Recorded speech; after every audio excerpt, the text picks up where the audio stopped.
Hello students, please subscribe the channel, drop a like, share and comment. This is exercise number 5 and 6 of the Progressive Monthly Magazine, January 2023 on the speed of 90 words per minute. Start. Mr. Vice Chairman, Sir, I am happy that this discussion is taking place on the question of the problem of arrears because there is no doubt that if this is the most serious problem that the entire system of administration of justice facing today, then it is the problem of arrears. Evidently, it is on account of these arrears that delays take place in settling the disputes, and if delays take place in settling the disputes, the very purpose of settling them really becomes difficult. If a person has a legal problem and somebody is contravening his legal right, unless he can have the redress within a reasonable time, hardly any purpose would be served by providing a procedure for redressal of grievances. I am entirely in agreement with the honorable member who has spoken on this half an hour discussion, highlighting the problem of arrears pending in various courts. Now, sir, as I submitted in this house on the last occasion when this matter was being discussed in answer to a question, I had pointed out, and I still maintain my view, that the most important factor which is responsible for these delays in the high courts and of these growing arrears in the high courts is because of not having sufficient judge strength in the various high courts. Now, sir, I would choose the conference of the Chief Justices, the yardstick which has been uniformly accepted by every authority who has the experience of working in the high courts, is that 650 cases per judge is a proper yardstick to be applied in determining the average. There are some big cases, there are some short cases, and so on. The judges may also sit on benches. Two judges may sit on a bench for hearing a case.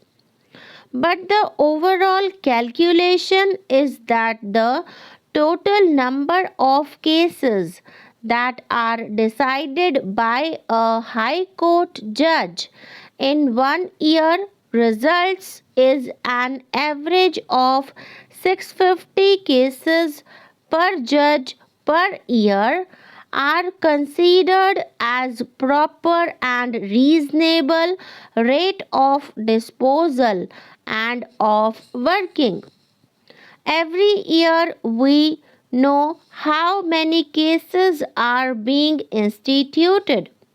Of course, there are various factors responsible for the increase in the number of cases I had listed on the last occasion, by which the existing rights and liabilities of the people are being altered, and so on. Now, I find that other honorable members who do not happen to be lawyers keep on advancing such attractive arguments that we get charmed and we keep on listening. And particularly when those honorable members happen to be lady members and they make such beautiful speeches, then the house goes on, and half an hour discussion may become half a month discussion.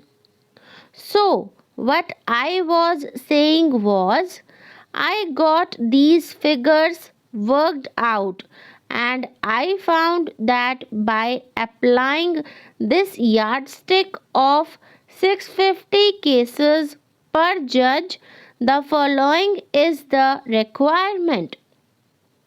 We know that in these high courts, so many cases were instituted in 1986. Therefore, if you apply the yardstick of 650, what would be the normal strength which would be able to cope with as many cases which are being instituted every day as would get disposed of the same day, so that arrears would not go on increasing? In fact, there would be a decrease in the arrears. Then, what would be the strength? And what would be the strength when the arrears go on decreasing? I found you need extra strength for all this by working out at 650 cases per judge. Take, for instance, the Karnataka High Court. The sanctioned strength is 14 permanent and 3 additional. The total sanctioned strength is 17. And I find that by applying this yardstick of 650 cases per judge, the number of cases which were instituted in the High Court in 1986 would require 33 judges.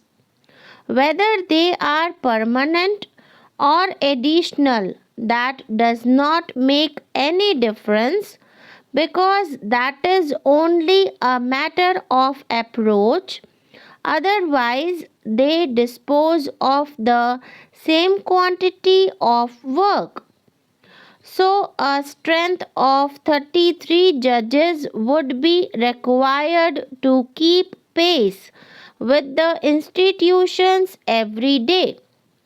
If you want to liquidate the arrears, first of all, the strength of 17 must be raised to 33. Moreover, you will have to have some extra strength in order to clear the backlog. It is a question of calculation how many judges you should have for how many years in order to clear the backlog, by which time that the backlog would be cleared.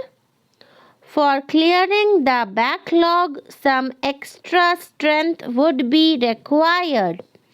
And now, it is true that before the Constitution was enacted, most of the high courts, except some, did not have this very useful writ jurisdiction. At that time, whatever the government did was final, because so many acts were passed with the result, right or wrong, whatever the government did or said became final.